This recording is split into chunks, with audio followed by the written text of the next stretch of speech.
Bienvenidos a las historias de Lilith.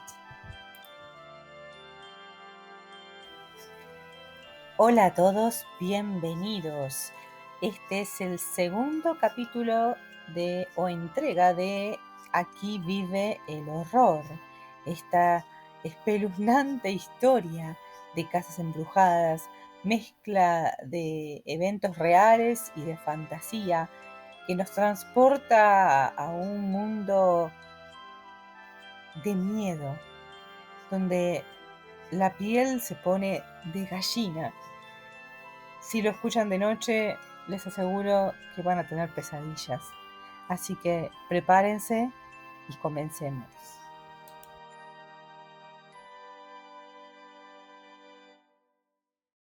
Capítulo 2. 18 de diciembre. El padre Frank Mancuso no era un simple sacerdote. Además de atender decididamente sus obligaciones sacerdotales, Mancuso era abogado, juez del Tribunal Católico y psicoterapeuta en ejercicio. Esa mañana el padre Mancuso se había despertado con una sensación de malestar. Algo lo molestaba. No hubiera podido precisar la causa de esto, porque no tenía a la sazón preocupaciones especiales. Según sus propias palabras, al volver a considerar esos momentos, solo puede decir que se trataba de una sensación desagradable. Durante toda la mañana el sacerdote había recorrido sus habitaciones en la parroquia del Sagrado Corazón en un estado de gran agitación.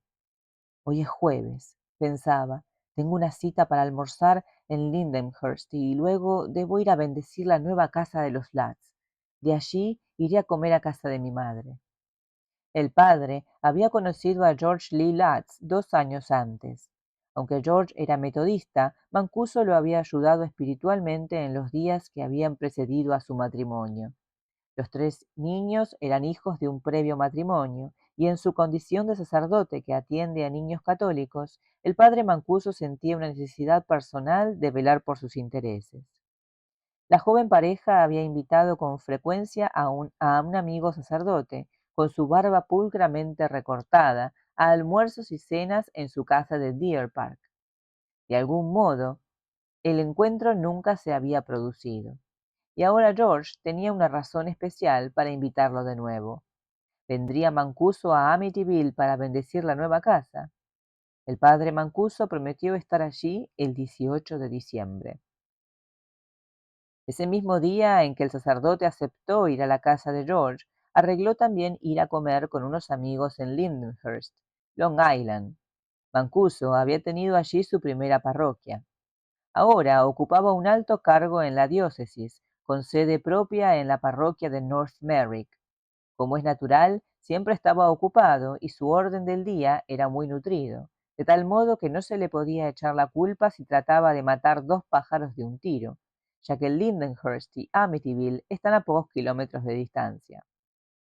El sacerdote no lograba librarse de la sensación desagradable que se prolongó durante el agradable almuerzo con sus 4 viejos amigos. Sin embargo, hizo todo lo posible para demorar su partida a Amityville, dándose largas para ponerse en marcha. Sus amigos le preguntaron a dónde pensaba ir. A Amityville. ¿A qué lugar en Amityville? Es un matrimonio joven, alrededor de 30 años, con 3 hijos. Viven en... El padre Mancuso echó una mirada a un pedacito de papel. En 112 Ocean Avenue. Esa es la casa de los de Feo, dijo uno de los amigos. No, el nombre es Latz, George y Catherine Latz. ¿No se acuerda usted de los de Feo, Frank? Preguntó uno de los hombres sentados a la mesa. El año pasado, un hijo que mató a toda la familia, al padre, a la madre y a sus 4 hermanos. Algo atroz, atroz. Los diarios le dedicaron mucho espacio. El sacerdote trató de hacer memoria. Rara vez leía las notas cuando echaba la mano a un diario. Solo 2 tiras cómicas, Brunhilda y Maní. No, no me acuerdo. De los 4 hombres sentados a la mesa, 3 eran sacerdotes, a quienes al parecer la cosa no les gustó. El consenso general fue que Mancuso no debía ir. Debo ir, lo he prometido. En camino a Amityville, el padre Mancuso se sentía un poco nervioso. No era el hecho de visitar la casa de los de Feo. De eso estaba seguro. Era otra cosa. Llegó después de la 1:30. La senda de entrada de los Flats estaba tan abarrotada que debió estacionar su viejo Vega azul en la calle. Notó que era una casa enorme. Tanto mejor para Casey y los niños si Lutz había podido permitirse una mansión semejante.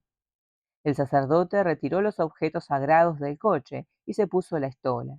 Levantó la botella de agua bendita y entró en la casa para efectuar el rito de bendición. No bien esparció las primeras gotas de agua bendita y pronunció las palabras que acompañaban a ese gesto, el padre Mancuso oyó una voz de hombre que decía con claridad impresionante: «¡Fuera!». El sacerdote giró sobre sus talones, impresionado. Los ojos se abrieron de asombro. La orden llegaba directamente desde atrás, pero él estaba solo en el cuarto. La persona o la entidad que había hablado no se veía por ninguna parte. Cuando terminó con la ceremonia de la bendición, el sacerdote no mencionó el incidente a los Flats, quienes le agradecieron su amabilidad y le pidieron que se quedara a comer con ellos, ya que esa iba a ser la primera noche en la nueva casa. El sacerdote rechazó cortésmente la invitación, explicando que tenía intenciones de comer esa noche con su madre en su casa de Queens, que ella lo estaba esperando, que se hacía tarde y todavía había un viaje largo que hacer. Casey deseaba agradecer al padre Mancuso su amabilidad. George le preguntó si no aceptaría un regalo en dinero o una botella de whisky Canadian Club, pero el padre rechazó el ofrecimiento, afirmando que no podía aceptar recompensas de un amigo. Una vez en su auto, el padre Mancuso bajó el vidrio de la ventanilla. Se repitieron las expresiones de gracias y de buenos deseos, pero mientras hablaba con el matrimonio, la expresión de su cara se hizo seria. A propósito, George, estuve almorzando con unos amigos en Lindenhurst antes de venir aquí. Me dijeron que esta es la casa de los de Feo. ¿Lo sabía usted? Ah, claro, sí. Creo que por eso me costó tan poco. Hace mucho tiempo que está en oferta, pero eso no nos preocupa en lo más mínimo. Tiene todo lo que nos hace falta. ¿No le pareció espantoso?, dijo Kathy. Esa pobre gente. Piense usted un poco, padre. Los 6 asesinados mientras dormían. El sacerdote cabeció. Luego de despedirse de los 3 niños, la familia lo siguió contemplando en el momento en que partió en su auto hacia Queens. Eran cerca de las 4 cuando George terminó de sacar los enseres de su primer viaje de furgón. Volvió a Deer Park y enfiló por la vieja senda. Al abrir la puerta del garage, Harry, su perro, se abalanzó y habría salido disparado en caso de no estar sujeto por una cadena. El perro, a medias Terranova, había sido dejado allí para que protegiera el resto de las posesiones de la familia. Ahora George lo hizo subir con él al camión de mudanza. En el camino, mientras el padre Mancuso se dirigía a casa de su madre, hizo un esfuerzo por formarse una idea de lo que le había ocurrido en casa de los Lats. ¿Quién o qué podía haberle dicho semejante cosa? Después de todo, él era un psicoterapeuta profesional y de cuando en cuando se encontraba con pacientes que afirmaban haber oído voces.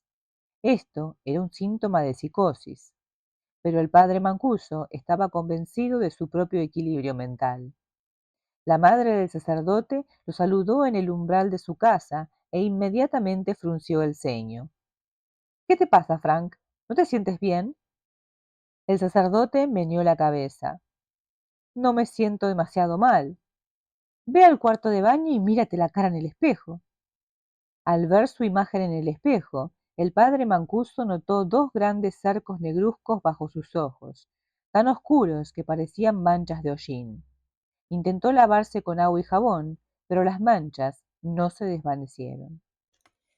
De vuelta en Amityville, George llevó al perro a la casilla al lado del garage y lo ató con una cadena de acero de 6 metros de largo. Ya eran más de las 6 de la tarde y George, que se sentía muy fatigado, decidió dejar el resto de los objetos en el camión, aunque estaba pagando $50 diarios por el alquiler del vehículo. Empezó a ordenar los muebles del cuarto de estar, colocando la mayor parte de ellos en sus posiciones aproximadas. El padre Mancuso dejó la casa de su madre después de las 8 y enderezó hacia la parroquia. En el pasaje Van Wyck de Queens sintió que su coche era literalmente empujado sobre la derecha. Echó una rápida mirada en torno. A una distancia de 15 metros a su alrededor no había ningún vehículo. Poco tiempo después de tomar por la carretera y seguir su camino, el capó se levantó de golpe, chocando contra el cristal delantero. Uno de los goznes soldados se soltó. La portezuela de la derecha se abrió. El padre Mancuso, alarmado, trató de frenar el coche, que se detuvo por sí solo. Muy perturbado, logró llegar hasta un teléfono y llamó a otro sacerdote que vivía en esas vecindades. Afortunadamente, este colega pudo llevar al padre Mancuso a un garage en donde logró alquilar un camión de remolque para arrastrar su coche accidentado.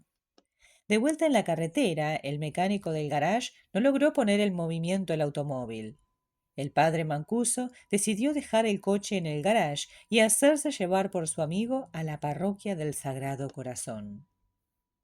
Casi al fin de sus fuerzas, George resolvió terminar sus trabajos del día con algo más agradable. Puso en conexión su aparato estereofónico con el equipo de alta fidelidad que los de Feo habían instalado en la sala.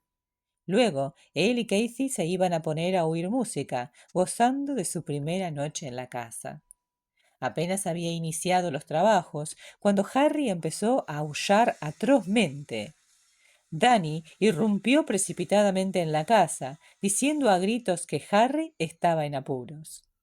George corrió hacia el fondo y se encontró con que el pobre animal se estaba estrangulando.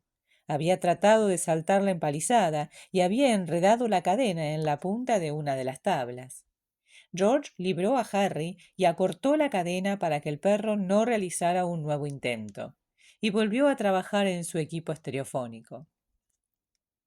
Una hora después, ya de vuelta en sus habitaciones, el padre Mancuso oyó sonar la campanilla del teléfono. Era el sacerdote que acababa de ayudarlo. ¿Sabes qué me ocurrió después de separarnos? El padre Mancuso casi tuvo miedo de preguntar. Los limpiaparabrisas, Frank, empezaron a moverse de un lado a otro, como enloquecidos. No pude pararlos. Y no los había puesto en movimiento, Frank. ¿Qué diablo está ocurriendo aquí? En esa noche, a las 11, los Lats ya se disponían a sentarse tranquilamente para gozar de su primera noche en la casa. La temperatura había bajado afuera hasta los 5 grados bajo cero.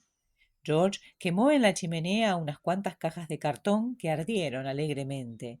Era el 18 de diciembre de 1975, el primero de sus 28 días. Capítulo 3. Del 19 al 21 de diciembre.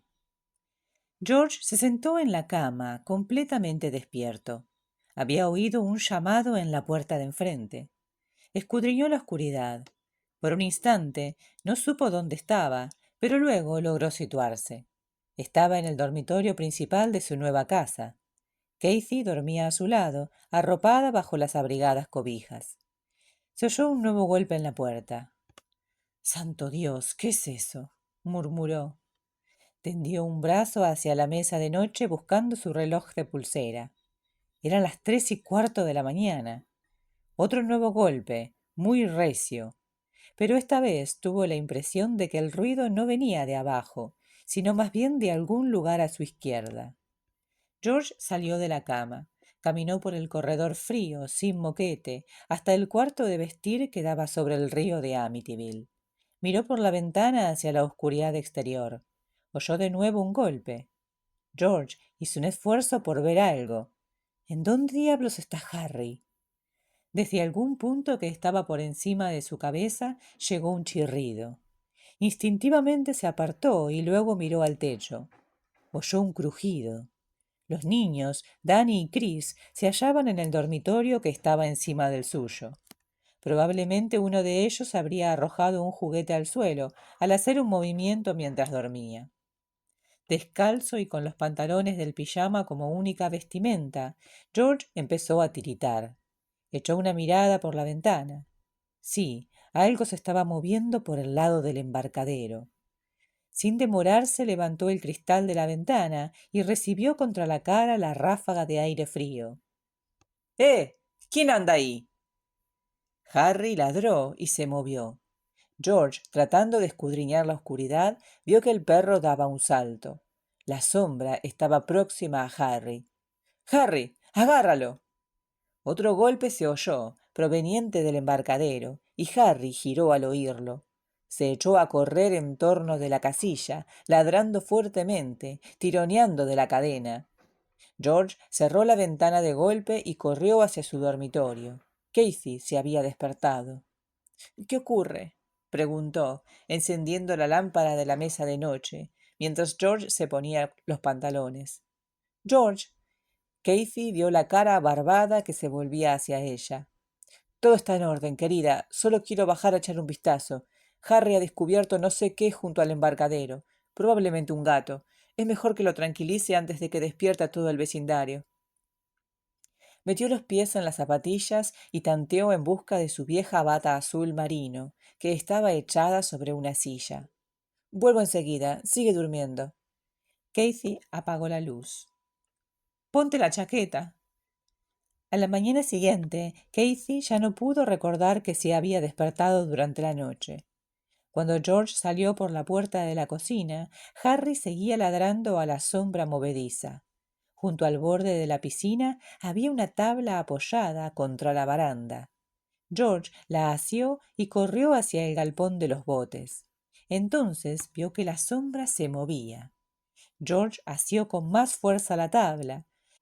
Se oyó otro golpe vigoroso. ¡Maldición! Exclamó George, dándose cuenta de que el ruido provenía de la puerta del embarcadero, abierta y balanceada por el viento. Creí que la había cerrado. Harry ladró de nuevo. ¡Basta, Harry! ¡Basta! ¡Termina de una vez!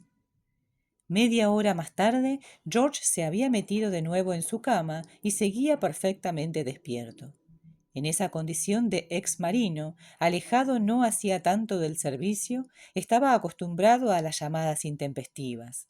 Pero poner en movimiento su sistema de alarma interno le llevaba tiempo. Mientras esperaba conciliar el sueño, George reflexionó en la situación en que se había metido. Un segundo matrimonio con 3 hijos que no eran suyos, una nueva casa con una fuerte hipoteca. Los impuestos en Amityville eran 3 veces más altos que en Deer Park. ¿Le hacía falta realmente la nueva lancha? ¿Cómo diablos se las iba a arreglar para pagar por todas estas cosas?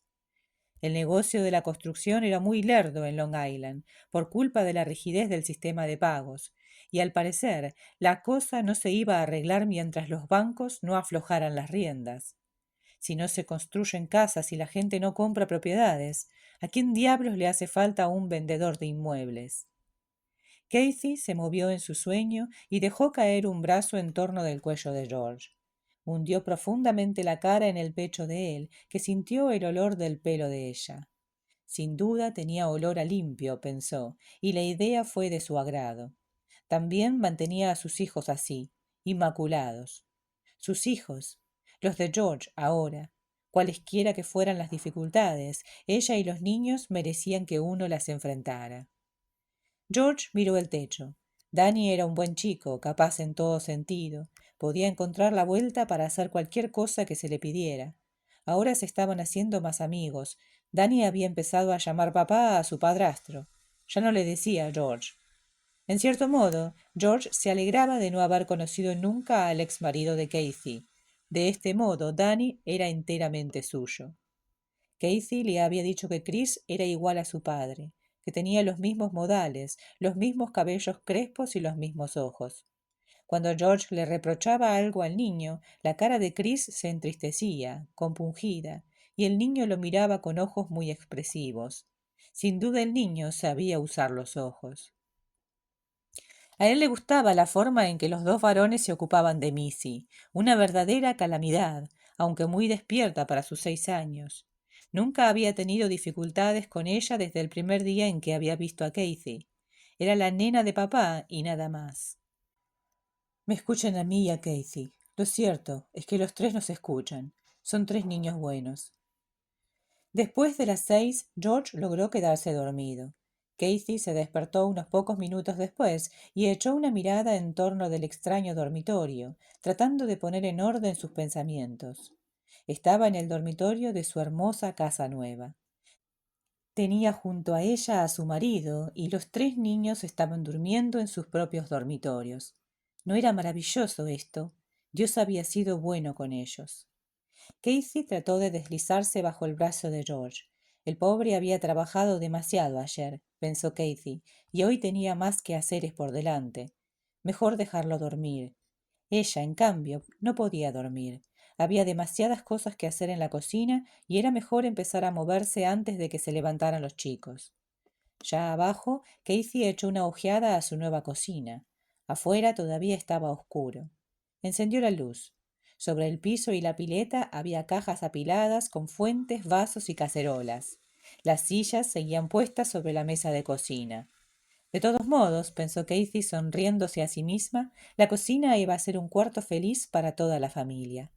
Tal vez fuera el lugar adecuado para la meditación trascendental que George practicaba desde hacía 2 años y Casey desde hacía un año. Él se había puesto a meditar después del fracaso de su primer matrimonio y había asistido a sesiones de un grupo de terapia. De aquí había nacido su interés en la meditación. Le había hecho conocer el tema a Casey, pero ahora, atareado con la mudanza, se había olvidado totalmente de su hábito, bien establecido, de encerrarse en su cuarto y meditar unos cuantos minutos cada día. Casey lavó su calentador eléctrico, lo llenó, lo enchufó y encendió su primer cigarrillo del día. Mientras bebía el café, sentada a la mesa con un bloc y un lápiz, empezó a tomar nota de las tareas que debía hacer en la casa. Hoy era viernes 19. Los chicos no habrían de ir a la nueva escuela hasta después de las vacaciones de Navidad. Navidad. Había tanto por hacer aún. Casey tuvo la sensación de que alguien la estaba mirando fijamente. Sorprendida, levantó la mirada y se volvió. Su hija menor estaba en el pasillo. Missy, me has dado un susto. ¿Qué pasa? ¿Por qué te has levantado tan temprano? La niña tenía los ojos entornados, los cabellos rubios le cubrían la cara. Echó una mirada en derredor, como si no se diera cuenta de dónde estaba.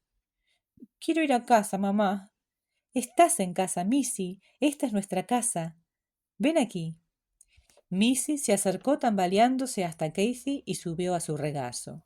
Las 2 damas de la casa permanecieron sentadas en su simpática cocina. Casey acunó a su hija hasta que ésta quedó dormida. George bajó después de las 9. A esta hora los muchachos ya habían terminado el desayuno y estaban fuera jugando con Harry y haciendo investigaciones. Missy dormía nuevamente en su dormitorio. Casey miró a su marido, que llenaba el marco de la puerta con su corpulencia. Notó que no se había afeitado la parte de abajo de la mandíbula y que los cabellos de color rubio oscuro y la barba estaban desgreñados. Todo esto quería decir que no se había dado una ducha. ¿Qué ocurre? ¿No piensas trabajar hoy? George se sentó pesadamente a la mesa. No, todavía tengo que descargar el camión y volver a Deer Park. Hemos gastado $50 más por haberlo retenido toda la noche. Echó una mirada en derredor, bostezando, y tuvo un escalofrío. Aquí hace frío. ¿No has puesto la calefacción? Los muchachos pasaron junto a la puerta de la cocina, gritando detrás de Harry. George levantó la mirada. ¿Qué les pasa a esos dos? No puedes hacer que se queden quietos. Ella, de pie junto a la pileta, se volvió. No tienes que gritarme. El padre eres tú. Hazlos callar. George golpeó la mesa con la palma de la mano. El ruido hizo dar un salto a Casey. Está bien, gritó. Abrió la puerta de la cocina y se asomó. Danny, Chris y Harry seguían corriendo de un lado para otro. ¡Basta! ¡Basta de bochinche! ¡Basta! Y sin esperar la reacción de ellos, cerró la puerta de un portazo y salió bruscamente de la cocina. Casey quedó sin habla. Era la primera vez que George había salido de sus casillas y había gritado a los niños. Y por tan poca cosa. Ayer no había estado de mal humor. George descargó con sus propias manos el camión y volvió con él a Deer Park. poniendo la motocicleta en la parte de atrás para la vuelta a Amityville.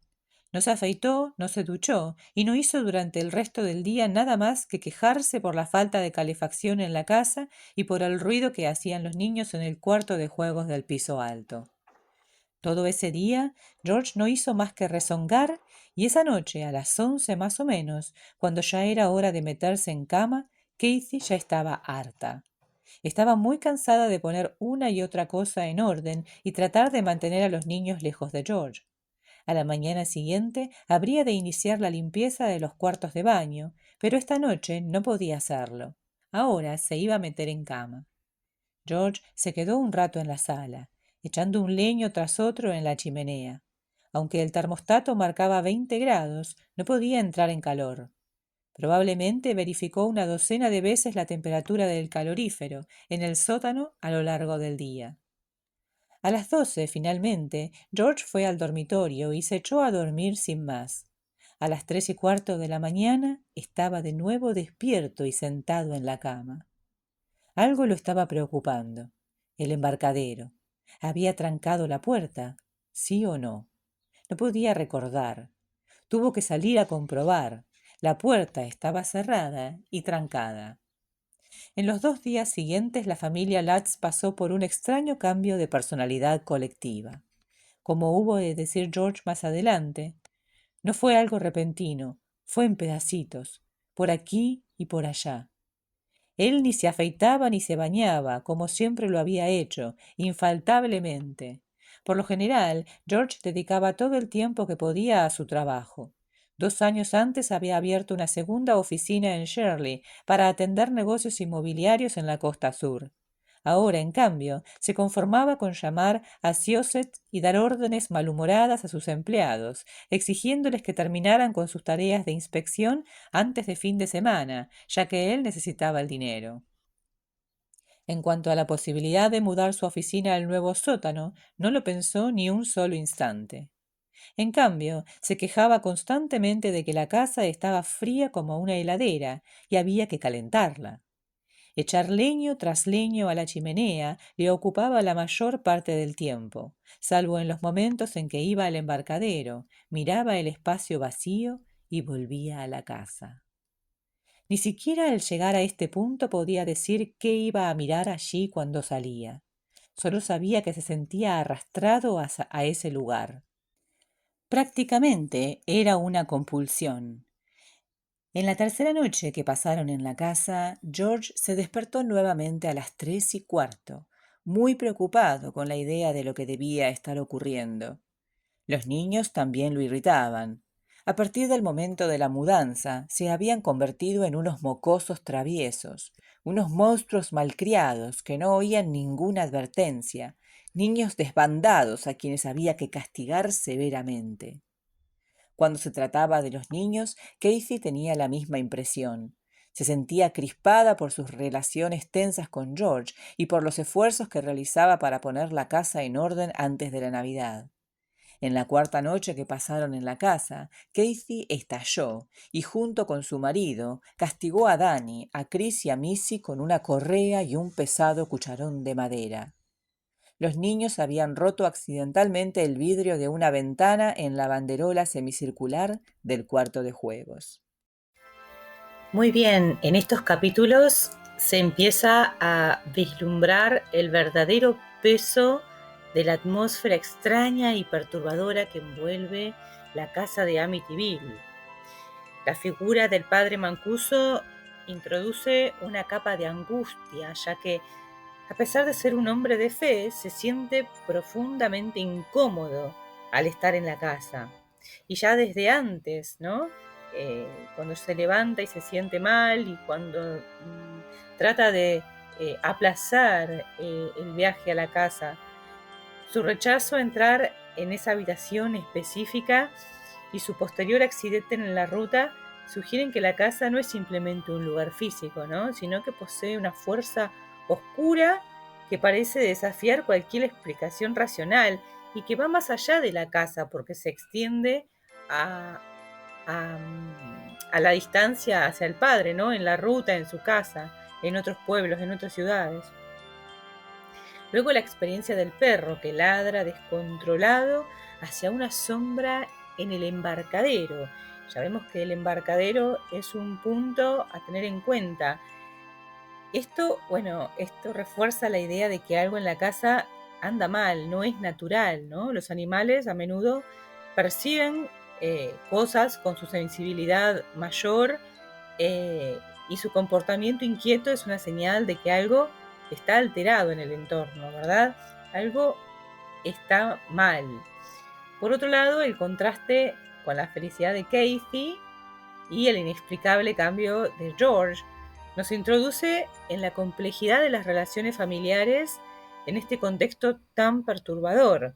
Casey está llena de ilusión, de planes para su familia, pero la realidad de la casa empieza a deteriorar la estabilidad emocional de George en tan corto tiempo. Pensemos que este libro, esta historia se va a desarrollar solamente en 28 días. Este es el primer día que están en la casa.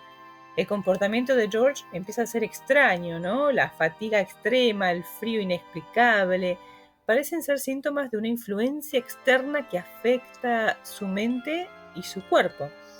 Este cambio en su actitud también refleja cómo la casa no solo afecta el entorno físico, sino también las relaciones personales, sembrando discordia y descontrol donde antes había amor y armonía. Un día antes, una noche antes, él estaba pensando en lo hermoso de su familia, en lo hermoso de sus hijos, y al otro día terminan castigándolos físicamente, que jamás lo habían hecho, ¿no? El hecho de que George no sea el padre biológico de los niños, pero los ame como propios, añade una capa de vulnerabilidad emocional, mostrando que incluso los lazos de amor más sinceros no están a salvo de la influencia destructiva de lo que acecha en la casa. Estos primeros indicios de maldad e incomodidad presagian que la familia Lutz está siendo arrastrada hacia una espiral de desesperación donde las fuerzas externas parecen tener el poder de manipular tanto sus emociones como sus relaciones más íntimas, ¿no? Sumado a la incredulidad de estas personas con respecto a todos estos entes sobrenaturales, ¿no? En resumen, estos capítulos reflejan cómo el mal no solo se manifiesta en lo sobrenatural, sino que también se infiltra en los aspectos más humanos de la vida de la familia. El amor, la convivencia, la seguridad emocional, ¿no? Atacan por ahí donde el ser humano considera que es algo normal, ¿no? Nuestras emociones. La casa de Amityville se presenta como un lugar donde las barreras entre lo real y lo paranormal de repente se desdibujan y donde los seres humanos, por más fuertes y unidos que sean, se ven expuestos a una fuerza que los va a consumir lentamente, ¿sí? Porque esa es la clave. Esto, como dice la historia, ¿no? Es lentamente, es tan lentamente que ellos no se dan cuenta. Y a la vez, bueno, es a una velocidad extrema, porque fíjense que esto sucedió en un solo día. Nada, acá terminan estos dos capítulos. Nos quedamos pensando, ¿no? Porque sinceramente, hasta el momento, nadie hubiese salido corriendo de la casa más que el padre que sintió algo latente, ¿no? Sino que uno, no sentiría simplemente la incomodidad, lo atribuiría tal vez al cansancio de la mudanza, a la presión de los pagos, pero nunca a algo sobrenatural, ¿verdad? Hasta el momento todo parece muy humano y normal. Así que a pesar, ¿no? de que suceden cosas. Así que bueno, esto recién comienza. Espero que les esté gustando como siempre la historia. Si así es, los invito a dejar like, a suscribirse, a compartir esta historia y como siempre a dejarme sus pensamientos acerca de estos dos capítulos que la verdad que me dejaron con la piel tensa, de gallina un poco. No estoy leyendo la historia de noche, se los advierto, porque me da miedo. Así que los espero la próxima con la continuación de esta fantástica historia. No se la pierdan. Gracias y nos vemos.